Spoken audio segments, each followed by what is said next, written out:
Hi everybody, all my followers, be welcome to another video. Right, the car today is a Vauxhall or Opel Antara. Is the 2013 model.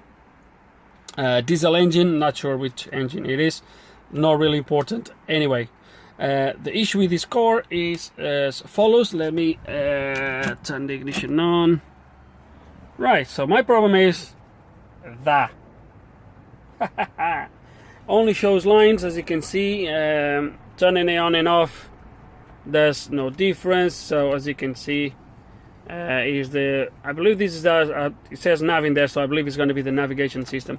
As you can see, I don't know if this is touch screen or not, but as you can see, the screen is gone. Now it is the screen, there's something broken inside, don't know. So let's gonna try to see if we can repair this.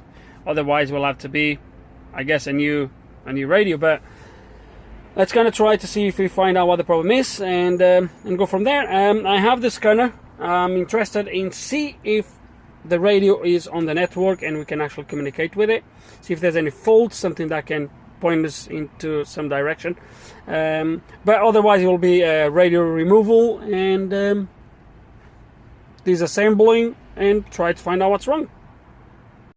Okay, and finally, after like half an hour of updating the Maxis, finally go back in business. So let me see if we have a radio.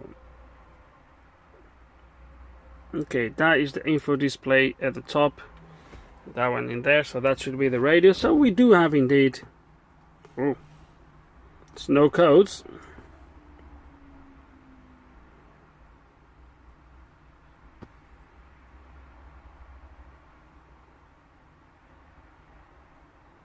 Okay,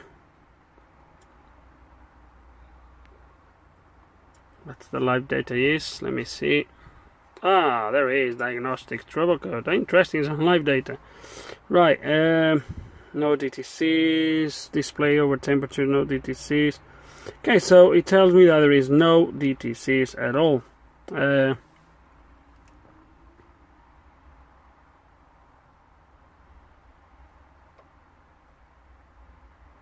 So, okay.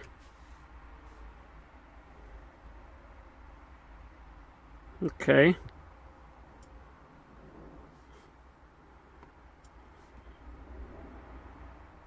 Microphone status, microphone signal, whatever.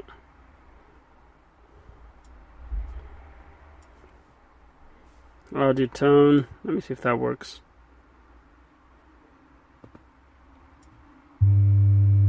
Yeah, it does work. Okay, it does work. So obviously I can't control nothing on the radio, so I'm not really sure.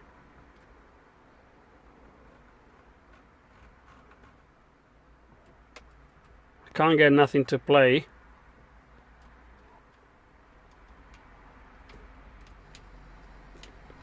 There is no CD. I might get a CD just to try. See if there is a sound coming out. Okay, let's see what that does.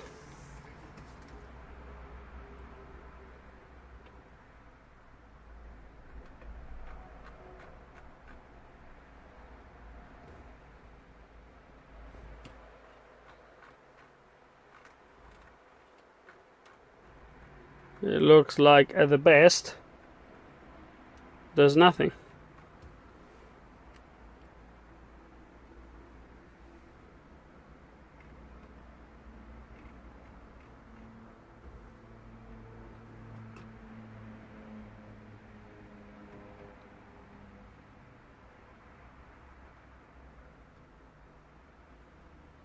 Will this be more than just a screen?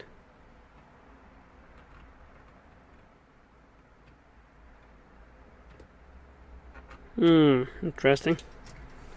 It might be more than just a screen. Okay. Special functions, what option configuration?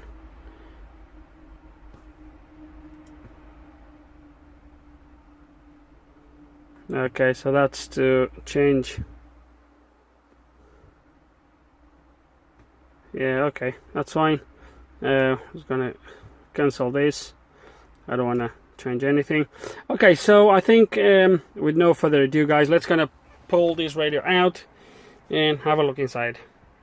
Okay, just a quick thing to let you know that unplugging the radio at the back and plug it back in does nothing. And I actually just thought about it. I think I know why. I think I know why the radio is doing nothing. It's most likely because it's been unplugged already and it's asking for the code, and obviously until you put the code you won't be able to do nothing. So yeah, most likely is why it's not playing. But yeah, unplug it and plug it in, it does nothing. So, and look at that, made in Portugal. Right, that's gonna take this to the workshop and give it a go. Has been forwarded to an automated voice message system. Oh well. Right, I'm trying to get in touch with the owner to let him know what his options are. Now, I found the issue, and it's really rewarding when you can actually say this is the problem, rather than just, you know, yeah, the radio is faulty, but you don't really know what's wrong with it.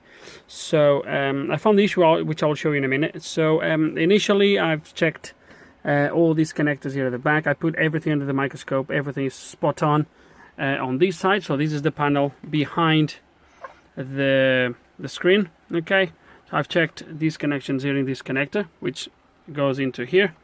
Checked everything under the microscope, spot on. These connector here for the flexi cable of the screen, right here at the back, all good. This is actually a touch screen because he has the connectors here, so that and that also all spot on, although the touch would have nothing to do with the LCD itself. But this is for the LCD itself, and everything is proper sorted. There's no issues there under the microscope.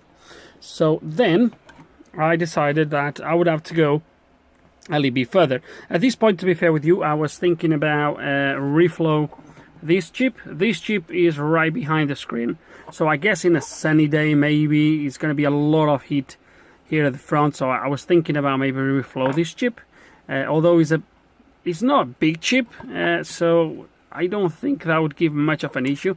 Usually it's more to do with big chips like that one. But this one is inside the radio, right at the back, so it's not right at the back, it's behind the front panel. Anyway, I was thinking about reflow, but before that I thought I would have to go a little bit further, try to investigate and try to get to a conclusion of what's wrong. So to do that, I've actually removed this backplate from the LCD screen. Okay. By the way, in case if you are interested, this is the LCD screen. It's a Sharp LQ050 T5DG02, and then when you take that, you can then separate the actually LCD from the touch screen. There we go. So that's the touch screen, that's the connector for the touch screen. This is the LCD panel. So most likely I'm gonna guess that this is gonna be the connector for the LCD itself, and this is gonna be the connector for the backlight. Okay. Now, one of the things I've noticed before I opened the panel, and that was the reason why I've decided to open the panel, was that I've seen this. So yes, this is corrosion. Okay.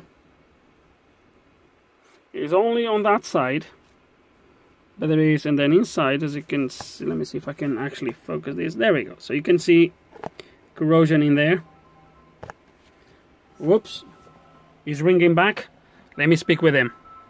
Okay, job done for me here, guys. So he asked me if I could send him a link. You know, guys, I don't buy the parts now. He asked me if I could search for him the right radio, which I did found one, and I sent him the link. This one comes with code, otherwise you might struggle. So yeah, so as you can see, the guy wants just for me to put these back together, and he's going to buy another radio. I told him he could buy the screen from China. These screens are available from China for £84. I would honestly do that if it was my car. I would wait.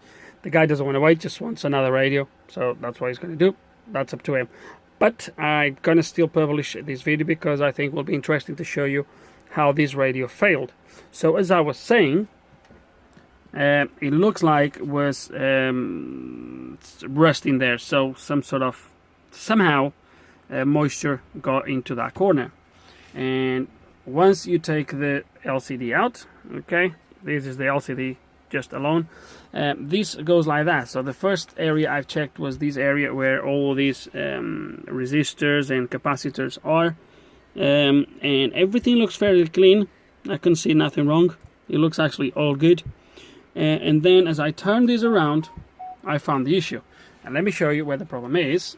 So the problem is, the phone probably is not going to capture, but I don't know if you're going to be able to see all these little traces. Oh, come on, focus. Okay, there we go. So can you see all these little traces, all these little lanes going into the actually glass of the LCD? All these little lanes. I don't know if you can see, but over here, some of them are a little bit dark on this side. So you can see they are all pretty much clear. You can barely distinguish them. And then you get here and you get some dark ones. Let me show you under the microscope what these dark ones are. Okay, so I have the microscope pointing right at the first ones, and look what the dark areas actually are. As you can see, they are completely gone. That's corrosion, and these lanes here, look at that, it's completely destroyed. That one as well, look, completely corroded. And as I'm gonna move this across, I wanted to see the rest of them. If I can show, look, more. Look at that one going over there. Let me see if I can zoom this a little bit better. And no, that's all right. So more in there, more. Look at that area there, all gone. Look at that. All that black is the copper, or whatever that is completely destroyed. Look at that. And I think that's the last ones. Look at those, clean. So that's how it should be, completely clean up to the other end of the screen. Okay, look at that, all cleaned, nothing wrong, all clean. And back to the beginning, there they are, destroyed. So somehow moisture managed to get through there. I would think that this is proper, everything's proper sealed. Obviously is not. So somehow the moisture accumulated in there. It could have been that, I don't know. Let me just see one thing, because it will be curious to see if this area here is the top or the bottom of the screen. Because if it's the bottom, it could be that when you clean the screen, maybe with some sort of liquid or something like that, it could have just sort of run down and accumulating on there and slowly start to corrode.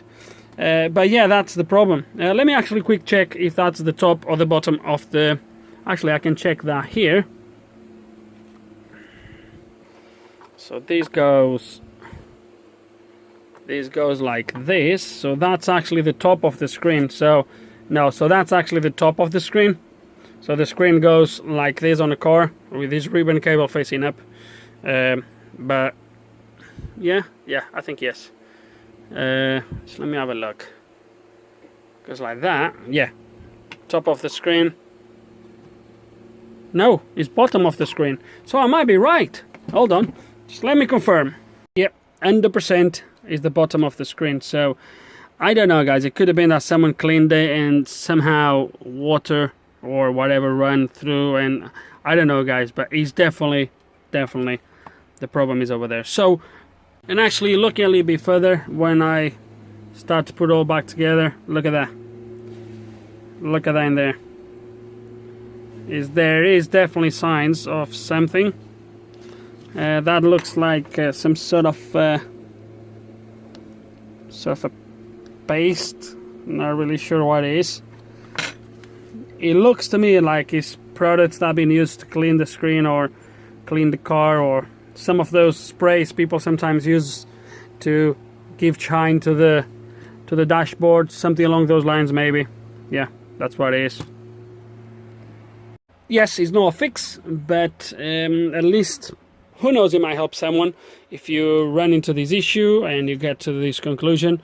Yes, guys, you can get these screens for about £85. I might try to leave a link in the description below. If I don't forget when I publish the video, I will look for one, and I'll make sure it's up to date. But yeah, so this is the problem, and that's it. I'm just going to put the radio all back together and wrap up this video, or actually there's no point for me to go back to the car. I'm just going to wrap up this video here, guys. What else to say? Hope you enjoyed the video. Hope you have learned something. Hope there's some information that can be useful and it can help you out. If you do still have any questions, any comments, put them below. And like always, thanks for watching.